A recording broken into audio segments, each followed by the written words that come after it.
Somebody better call the dirt sheets. Because I am a huge douchebag.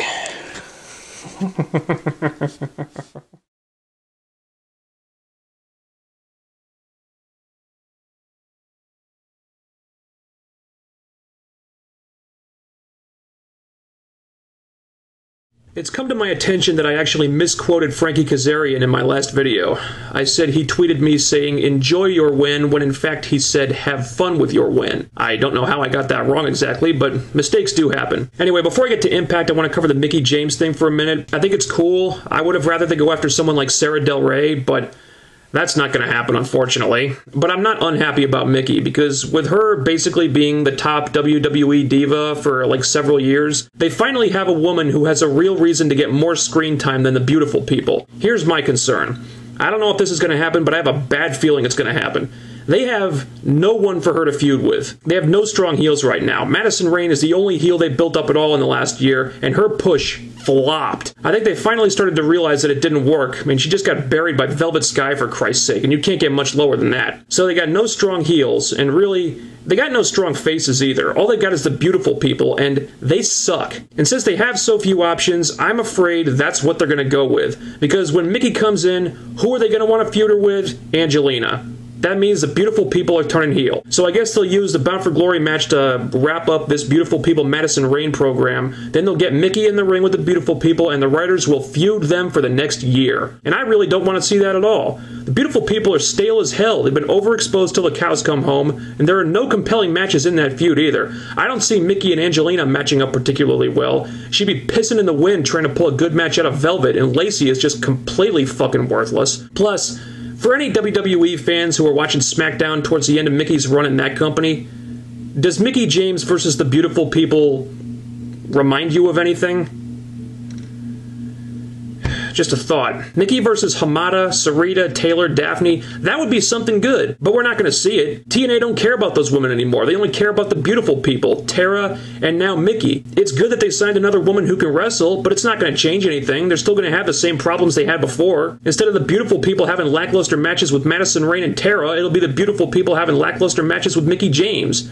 And I like Mickie, I always have, but she's a band-aid for a wound that needs stitches. Knockout Division's not going to get any better until the beautiful people leave the company. On to Impact. I don't have too many complaints this week. This was actually a pretty decent show by Impact standards. A show highlighted by several great promos and the surprising application of logic where none usually exists. The whole Mick Foley-Ric Flair exchange, this was dynamite. That's something you'll never see in WWE anymore because they're completely scripted these days, and this was one of those exchanges that just can't be scripted. Something like this only happens when you throw the script out, you give Foley and Flair the microphone, and tell them to go out there and say whatever the hell they want. And it was magic. I'm not looking forward to the match itself at all, but it couldn't have better hype than it got in that segment. The only problem was that the production team cut away from it way too fast. They should have stayed on this going into the commercial break, and instead they cut away immediately to go to an unrelated backstage promo. That was stupid.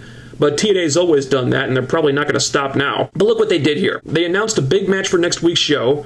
They hyped it up in advance. Didn't that make this match look like a bigger deal than it would have looked if they just had the match completely randomly on the 7th? Yes, it did. Consequently, that match now has a much better chance of drawing viewership. The other logical thing that they did here that they don't normally do was how they presented the cage match.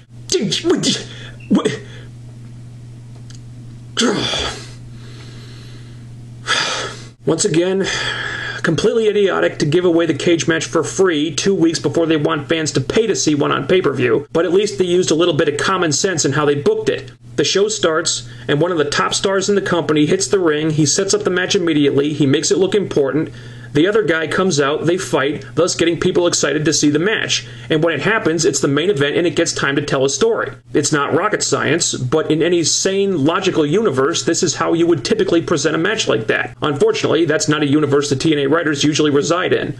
In fact, I'll bet you anything that Kurt Angle had a hand in this. I bet that when he got to the building that day, they gave him the script, he took one look at it, threw it in the trash, and said, "Fuck your script, this is how we're gonna do it." Also, the Jen Me Motor City feud continues to be one of the only feuds on this show right now that is booked with some semblance of common sense and believability. A lighthouse of logic in an ocean of insanity, if you will. The Guns have the tag team titles, Jen Me want the tag team titles, and they're trying to injure the Guns so they can't defend the tag team titles and have have to relinquish them. It's really simple, there's no stupid stuff, and yet somehow it works. Go figure. There is room for improvement though. I know a lot of people have been saying this, but I think Jen Mee would really benefit from having a good manager. They're showing more personality since they turned heel, but they need more of an edge because the Machine Guns are still winning all the matches. I think a manager would really help those guys get a leg up. That would actually be a really good way to introduce a new knockout. I mean, if they could find a woman who fit with Max and Jeremy, Jennifer Blake I think would work well with them. That'd be really cool if they signed her and put her with the Bucks. Make her their sister, like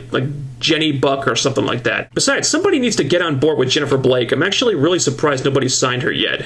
If TNA's still looking for new knockouts, they should give her a shot. So those were some of the really good things about Impact this week. Some not so good things. The X Division title situation has somehow gotten weirder. After losing the belt to Amazing Red last week at a house show, Jay Lethal then won it back at another house show. Now the rumor I heard was that this was building up to a Bound for Glory title match with Jay Lethal, Amazing Red, and Doug Williams. That's a fine match on paper, but I'm having a lot of trouble drumming up any enthusiasm for it. The bottom line is, this is TNA's biggest pay-per-view of the year, and the build-up to the X Division title match has happened at non-televised events, which is, needless to say, kind of pitiful. Samoa Joe and Ken Anderson, two of the supposed top stars in this company, had a completely random match for no reason that went 4 minutes and ended with Joe losing clean, apparently because Kevin Nash missed his cue to interfere. I will never understand why TNA thinks it's a good idea to piss away big matches like this for no reason when people will gladly pay money to see them. And if you're only going to give it 4 minutes and then completely ignore it so you can focus more on the guy sitting in on commentary, then don't even do it at all. Samoa Joe is supposed to be a killing machine. He should not be losing matches in 4 minutes clean by interference or for any other reason you can come up with. Again, just stupid booking. And finally, there was the segment with the Pope, Sting, and Nash. Another very good promo here, but the match is so stupid. They won a 6-man tag with Joe, Jarrett, and Hulk Hogan. Bischoff just makes the match, even though they've been telling us all night that Hogan has been in and out of the hospital having back surgeries for weeks. And we're supposed to get excited for this match? Even if Hogan is able to stand up under his own power on October 10th, he's not going to be able to do anything. Everyone knows that. Why not just have him be like the special ring enforcer or something where he doesn't have to do anything except stand there? And one more thing. Something Nash said here really made me think. He said it's been 7 months. 7 months since Sting turned heel. 7 months, and they have not explained anything. They keep saying there's meaning behind Sting's actions, and he's doing this for a good reason. He never bothers to tell us what the reason is, but rest assured, he does have a reason. And Nash has a reason. And the Pope, he has a reason. I don't give a flying crap about your reasons anymore. It's been 7 months of this treading water garbage and nothing has changed. 7 months of pointless continuation with zero progression. For God's sake, either tell us what bug is up your ass or just go away and get off my TV. That's the biggest silver lining with Bound for Glory right now. In spite of all the stupidity, the ass-backwards booking, the questionable card, at the very least, on October 10th, this interminable mystery of why Sting turned heel will finally be resolved. I don't know if anyone will still care by then, but you know what? I'll admit, I'm excited for Bound for Glory.